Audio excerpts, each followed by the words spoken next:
یہ ہے مکہ کی سب سے بڑی دشمن. یہ ہے وہ عورت جو نبی کریم صلی اللہ علیہ وسلم کے راستے میں کانٹے بچھایا کرتی تھی. مکہ کی گلیوں میں تیرا سچ نہیں چلے گا محمد. یہاں ہم کانٹے بچھاتے ہیں، پھول نہیں. آج اسی گلی سے اس کا گزر ہوگا. جس راہ سے رحمت عالم صلی اللہ علیہ وسلم کا گزر ہونا ہوتا، وہاں وہ نفرت اور عداوت کے بیج بو دیا کرتی تھی. اس نے سمجھا تھا کہ وہ نور کو کانٹوں سے روک لے گی، مگر اسے خبر نہ تھی کہ کانٹے تو پھولوں کے راستے روک سکتے ہیں، خدا کے فیصلوں کو نہیں. آئیے جانتے ہیں ابو لہب اور اس کی بیوی ام جمیل کے اس دور کو جب مکہ کی گلیوں میں نفرت اور سرمایہ داری کا نشہ اپنے عروج پر تھا. یہ کہانی اس دور سے شروع ہوتی ہے جب مکہ کی فضاؤں میں پہلی بار لا الہ الا اللہ کی صدا گونجی. ارے کہاں جا رہے ہوں؟ تمہیں خبر نہیں؟ ایک سچے پیغام دینے والے نے پہاڑی پر سب کو بلایا ہے. مگر اس ہجوم میں دو ایسے چہرے بھی تھے جن کی آنکھوں میں نفرت اور غصہ اتر آیا تھا: ابو لہب اور اس کی بیوی ام جمیل. وہ جہاں قدم رکھیں گے وہاں میری نفرت کے کانٹے ہوں گے. 3 برس تک حضور اقدس صلی اللہ علیہ وسلم انتہائی پوشیدہ طور پر نہایت رازداری کے ساتھ تبلیغ اسلام کا فرض ادا فرماتے رہے. اس درمیان میں عورتوں میں سب سے پہلے حضرت بی بی خدیجہ رضی اللہ عنہا، اور آزاد مردوں میں سب سے پہلے حضرت ابو بکر صدیق رضی اللہ عنہ، اور لڑکوں میں سب سے پہلے حضرت علی رضی اللہ عنہ، اور غلاموں میں سب سے پہلے حضرت زید بن حارثہ رضی اللہ عنہم اجمعین ایمان لائے. 3 برس کی اس خفیہ دعوت اسلام میں مسلمانوں کی ایک جماعت تیار ہو گئی، اور خداوند تعالیٰ کا حکم ہوا کہ اے محبوب، آپ اپنے قریبی خاندان والوں کو خدا سے ڈرائیں. تو حضور علیہ السلام نے ایک دن کوہ صفا کی چوٹی پر چڑھ کر یا معاشر قریش کہہ کر قبیلہ قریش کو پکارا. جب سب قریش جمع ہو گئے تو آپ نے فرمایا کہ اے میری قوم، اگر میں تم لوگوں سے یہ کہہ دوں کہ اس پہاڑ کے پیچھے ایک لشکر چھپا ہوا ہے جو تم پر حملہ کرنے والا ہے، تو کیا تم لوگ میری بات کا یقین کر لو گے؟ تو سب نے ایک زبان ہو کر کہا کہ ہاں ہاں، ہم یقیناً آپ کی بات کا یقین کر لیں گے، کیونکہ ہم نے آپ کو ہمیشہ سچا اور امین ہی پایا ہے. آپ نے فرمایا کہ اچھا، تو پھر میں یہ کہتا ہوں کہ میں تم کو عذاب الہی سے ڈرا رہا ہوں، اور اگر تم لوگ ایمان نہ لاؤ گے تو تم پر عذاب الہی اتر پڑے گا. اس مجلس میں ابو لہب بھی تھا. وہ کہنے لگا، کیا ہمیں یہاں اسی لیے جمع کیا گیا تھا؟ تم نے آج ہمارا وقت برباد کیا اور ہمارے دین پر انگلی اٹھائی. تیرا ناز ہو! کیا اسی بےہودہ بات کے لیے تو نے پورے قریش کو پکارا تھا؟ یہ سن کر تمام قریش، جن میں آپ کا چچا ابو لہب بھی تھا، سخت ناراض ہو کر سب کے سب چلے گئے. ابو لہب کی اس بدتمیزی اور بربادی ہو تیری کہنے کے فوراً بعد آسمان سے فیصلہ آ گیا.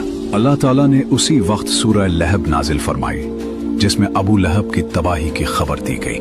تبت یدا ابی لہب وتب ما اغنى عنه ماله وما كسب سيصلى نارا ذات لهب وامرأته حمالة الحطب في جيدها حبل من مسد. یعنی ابو لہب کے دونوں ہاتھ ٹوٹ گئے اور وہ خود بھی ہلاک ہو گیا. نہ اس کا مال اس کے کام آیا اور نہ جو اس نے کمایا. وہ ضرور بھڑکتی ہوئی آگ میں داخل ہوگا، اور اس کی بیوی بھی جو لکڑیاں اٹھانے والی ہے، اس کی گردن میں مونچھ کی رسی ہوگی. یہ آسمانی فیصلہ سن کر وہ سدھرے نہیں، بلکہ ان کے تن بدن میں آگ لگ گئی. ابو لہب اور اس کی بیوی ام جمیل کی دشمنی اب جنون نہ بدل چکی تھی. ام جمیل مکہ کے طاقتور سردار ابو سفیان کی بہن تھی، جسے دنیا ام جمیل کے نام سے جانتی تھی. اس کے گلے میں ہر وقت ایک قیمتی ہار چمکتا رہتا تھا، لیکن اس کا دل اتنا ہی کالا تھا. اس بدبخت نے قسم کھا رکھی تھی کہ میں اپنا یہ قیمتی ہار بیچ کر محمد کی مخالفت اور دشمنی میں خرچ کروں گی. آئیے جانتے ہیں کہ اس گھر کے اندر کیا ہوتا تھا جہاں ام جمیل اور ابو لہب رہتے تھے. صرف چڑھانے سے کام نہیں چلے گا، میں ان کے راستوں کو جہنم بنا دوں گی. وہ جہاں قدم رکھیں گے وہاں میری نفرت کے کانٹے ہوں گے. ابو لہب ہر رات جب مکہ سو جاتا، یہ بدبخت عورت نکل آتی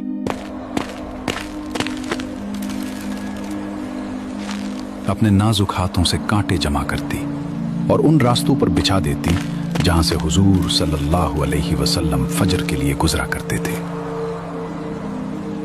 कुछ दिनों बाद जब उस मगरूर औरत ने सुना कि रब्बे कायनात ने उसका नाम लेकर उसे ईंधन ढोने वाली कहा है, तो उसका तकब्बुर पाश पाश हो गया। वो इंतकाम की आग में जलती हुई हाथ में पत्थर लिए हरम की तरफ भागी। उसका इरादा था कि माज़अल्लाह नबी करीम सल्लल्लाहु अलैहि वसल्लम को नुकसान पहुंचाए, लेकिन देखो कुदरत का करिश्मा। कहाँ है वो? मैंने सुना है वो मेरी बुराई करता है। खुदा की कसम, अगर मैंने उसे देख लिया तो ये पत्थर उसके मुंह पर दे मारूंगी। वो सामने खड़ी थी, हुजूर वहीं तशरीफ फरमा थे, मगर अल्लाह ने उसकी आंखों पर पर्दा डाल दिया। उसे अबू बकर तो नजर आए, मगर जाने आलम नजर ना आए। वो बड़बड़ाती हुई वापस लौट गई, क्योंकि जिसका मुहाफिज खुदा हो उसे कोई आंख नहीं देख सकती। दूसरी तरफ नबी करीम सल्लल्लाहु अलैहि वसल्लम को हुक्म दिया गया, आप अलैहिस्सलाम हक को अलल ऐलान बयान फरमाइए। चुनाचे उसके बाद आप अलानिया तौर पर दीन इस्लाम की तबलीग फरमाने लगे, शिर्क को बुत परस्ती की बुराई फरमाने लगे, और तमाम कुरैश बल्कि तमाम अहले मक्का बल्कि पूरा अरब आपकी मुखालिफत पर कमर बस्ता हो गया, और हुजूर अलैहिस्सलाम और मुसलमानों की इज़ारसानियों का एक तूलानी सिलसिला शुरू हो गया। देखते हैं कौन हमें हिला सकता है। इधर अबू लहब और उम्मे जमील दोनों मियाँ बीवी की दर्दनाक मौत होनी थी, और फिर वक्त ने पलट खाया। कुरान की बात सच साबित हुई। अबू लहब पर अदसा बीमारी का कहर टूटा। उसके जिस्म से ऐसी बदबू फूटी कि उसके अपने बेटों ने उसे छोड़ दिया। कोई उसे हाथ लगाने को तैयार न था। मौत के बाद उसे लकड़ियों से धकेल कर एक गड्ढे में फेंक दिया गया और ऊपर से पत्थर बरसा दिए गए।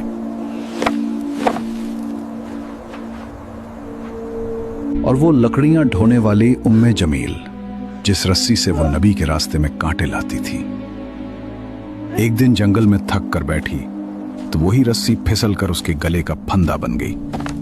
उसका कीमती हार धरा का धरा रह गया और मूंछ की रस्सी ने उसका किस्सा तमाम कर दिया। अबू लहब की साजिशें नाकाम हो चुकी थीं, लेकिन अब मक्का की जमीन कमजोर मुसलमानों पर तंग की जा रही थी। जुल्म का एक नया दौर शुरू हुआ, जिसका कमांडर अबू जहल था।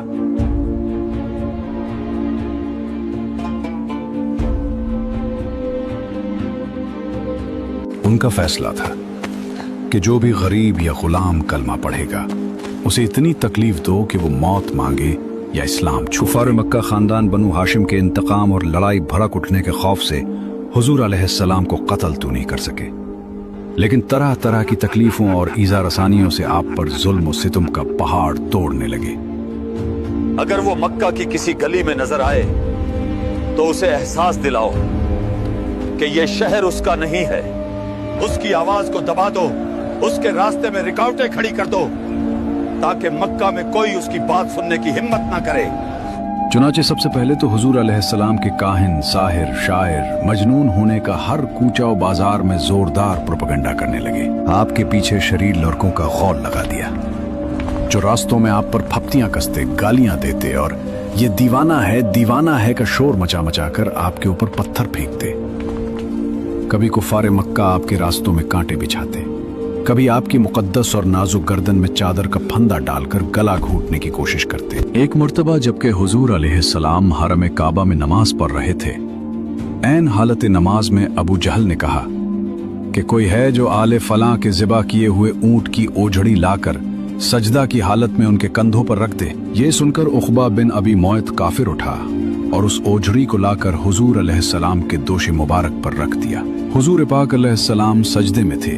देर तक ओझड़ी कंधे और गर्दन पर पड़ी रही और कुफ्फार ठट्ठा मार मार कर हंसते रहे और मारे हंसी के एक दूसरे पर गिर गिर पड़ते रहे।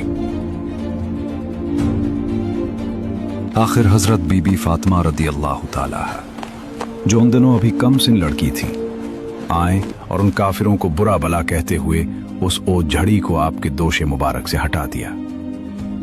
हुजूर सल्लल्लाहु अलैहि वसल्लम के क़ल्ब मुबारक पर कुफ़ार कुरैश की इस शरारत से इंतहाई सदमा गुजरा और नमाज से फारिग होकर 3 मरतबा ये दुआ मांगी कि अल्लाहुम्मा अलैका बिकुरैश, यानी ए अल्लाह तू कुरैश को अपनी गिरफ्त में पकड़ ले।